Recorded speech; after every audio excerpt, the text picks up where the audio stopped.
Ce programme vous est présenté en partenariat avec Le Monde de la Bible.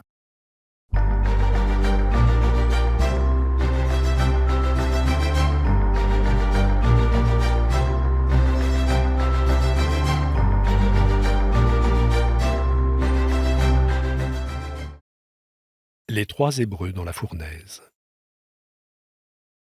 Représenté très tôt dans l'art paléo-chrétien, l'épisode des trois jeunes Hébreux miraculeusement préservés du feu ardent du brasier à Babylone était lu à travers un double symbolisme, celui de la descente aux enfers, la fournaise évoquant le feu éternel, et celui du baptême, à cause d'un détail du texte grec, une rosée qui éteint le feu, lu comme la descente de l'Esprit Saint. Par la suite, il devient très rare.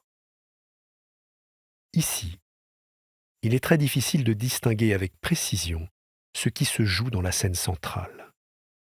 On ne peut guère que remarquer la figure d'un individu coiffé d'une sorte de turban qui semble s'éloigner de la flamme et des silhouettes qui se dessinent contre la lumière jaune-rouge. Turner n'a pas donné de titre à sa composition. Il s'est borné à citer Daniel 3,26. Alors, Nabuchodonosor s'approcha de l'ouverture de la fournaise de feu ardent et dit « Shadrach, Méshach et Abed-Négo, serviteurs du Dieu Très-Haut, sortez et venez. » Alors, Shadrach, Méshach et Abed-Négo sortirent du milieu du feu. On peut supposer que l'on assiste à la fin du supplice et que le personnage est le premier des trois Hébreux. Mais on peut aussi se demander si l'homme enturbané n'est pas le roi lui-même, qui s'avance avec précaution vers la bouche de la fournaise, d'où sort un feu ardent. Ce qui est le cœur du texte n'est pas celui du tableau. Sous l'apparente désorganisation, la composition rigoureuse autour des diagonales dessine 4 zones triangulaires. Le triangle de droite aux teintes sombres et rougeoyantes est celui du supplice. Celui du haut, dominé par le bleu du ciel, est celui de la ville, aux architectures prétentieuses et à l'idole impie. Assez curieusement, Turner choisit de ne pas peindre la statue d'un dieu, mais celle d'un orang. Les bras dressés au ciel, un flambeau en main, le personnage semble dans l'attitude de la prière. Plus qu'une idole, il s'agit donc d'une image de l'idolâtrie elle-même. En même temps, avec ses bras levés, la figure paraît effrayée face aux conséquences de ce supplice. La démonstration de force du Dieu d'Israël, qui ne laisse pas périr ceux qui lui sont fidèles dans la fournaise.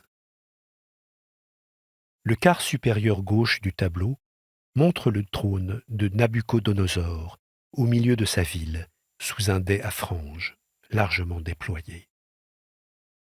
Les hautes tours, la structure arrogante de ce qui ressemble à un palais, disent sa puissance. Si l'on joint les 2 autres triangles pour former la partie gauche du tableau, tout parle de la foule. Elle n'est qu'une mer de têtes, à l'exception du petit groupe au premier plan qui paraît se désintéresser de la mort des 3 jeunes gens. L'agencement du peuple affirme la domination du potentat. Son peuple est au sens propre à ses pieds, placé le long d'une diagonale qui exprime explicitement la hiérarchie qu'entend imposer cet autocrate.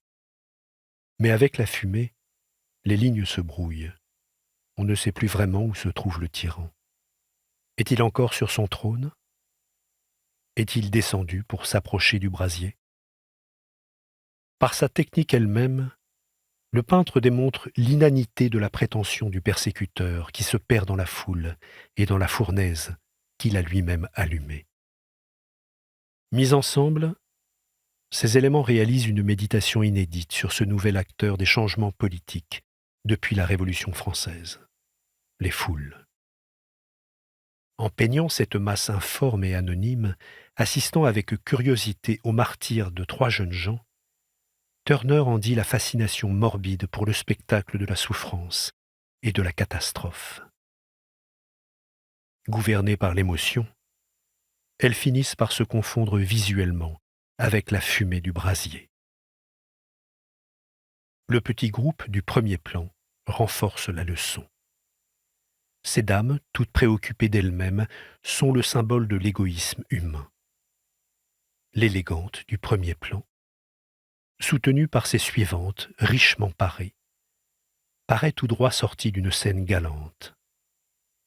Par la tache claire qu'elle produit, elle sert de contrepoint aux larges masses sombres de la composition. Mais son rôle n'est pas que plastique. Il est émotionnel.